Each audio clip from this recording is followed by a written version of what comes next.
siguiendo ahora con esta entrevista propia entre nosotros que nos llamamos Dante, ¿usted considera que hay un ataque global contra la religión y más en específico contra el catolicismo? Lo menciono porque sé que usted es católico y también ha escuchado hablar a diversas personalidades, en este caso el que yo considero conservador, Agustín Laje. Y, por ejemplo, él en algunas de sus conferencias o pensamientos en cuanto a geopolítica, junto con otros conservadores como Miklos Lukács o personas en general, consideran que hay un ataque global contra la religión, y en este caso contra el catolicismo. ¿Usted lo considera que también es así? O qué piensa al respecto? Simplemente guiémonos de las evidencias. A ver, en las academias preuniversitarias, tú me has hecho referencia a las academias preuniversitarias. Acá en Perú el movimiento evangélico protestante más grande en términos de cantidad de fieles es el movimiento misionero mundial. ¿Cuántas veces has visto que han atacado a los pentecostales, al movimiento misionero mundial, al protestantismo en la academia universitaria? Bueno, ahora compáralo con todo el ataque al catolicismo que ya has escuchado en la academia universitaria.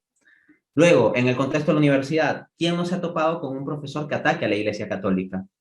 Ahora, ¿cuántos se han topado con un profesor que ataque específicamente al protestantismo y no al catolicismo? Eso es muy raro encontrarse. Luego, las feministas, cuando van a hacer sus necesidades, por decirlo de forma elegante, ¿a qué templos van? ¿Van a denominaciones protestantes, a los lugares de congregación protestantes, a romper las ventanas y a defecar? Puede suceder, pero Eso no es pasó lo en común. Chile.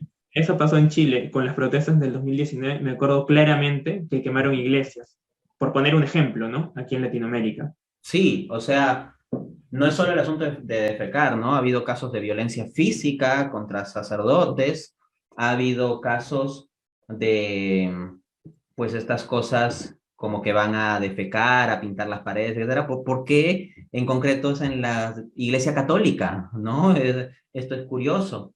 Al mismo tiempo, los medios de comunicación, si hay alguien del cual le tergiversan más declaraciones, es del Papa Francisco, ¿no?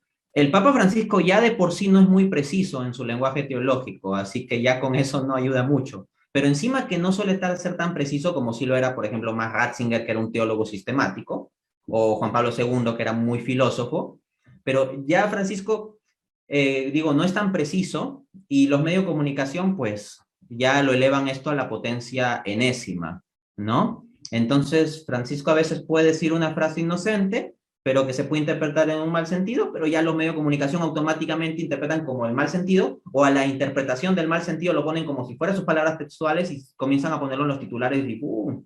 Comienza a volar la noticia. No veo que hagan de forma similar cuando pastores protestantes, por ejemplo, hacen declaraciones desafortunadas. Y créanme que hay múltiples declaraciones desafortunadas de pastores protestantes.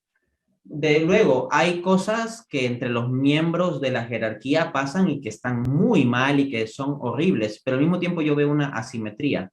Cuando hay un escándalo por algún sacerdote católico, incluso si el sacerdote no es muy conocido, se lo hace conocido en todo el país o a veces a nivel internacional.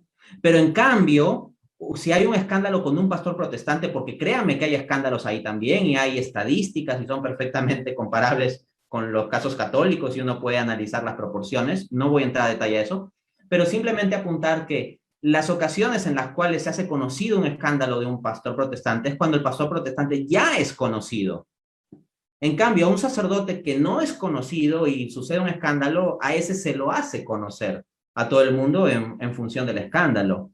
Al mismo tiempo, en los medios de comunicación, todos los días se atacan las perspectivas, valores y tradiciones católicas. Hay una constante burla a ello. Entonces me encuentro con instancias de ataque en las universidades, en las academias universitarias, por parte de los feministas. La Iglesia Católica se ha plantado firme en muchos temas morales y los gobiernos no han tenido problema con darle la espalda y votan en contra. O sea, si la Iglesia Católica fuese la institución más poderosa del mundo, ¿por qué es que en la gran mayoría de países se legalizan cosas que la Iglesia Católica dice que no se deberían legalizar? Si supuestamente la Iglesia tiene el poder, ¿no? Entonces sí, lo que yo me encuentro es con un ataque sistemático. Y de otro lado, no es común que la gran mayoría de creyentes católicos se la pasen atacando al protestantismo. La mayoría de creyentes católicos son tibios y ni les interesa su fe, a decir verdad. pero en el contexto de América Latina, por ejemplo, sí se siembra mucho anticatolicismo en denominaciones protestantes. No digo que todos los protestantes sean así, pero es absolutamente innegable que en múltiples denominaciones desde el púlpito se habla mucho en contra del catolicismo de forma continua.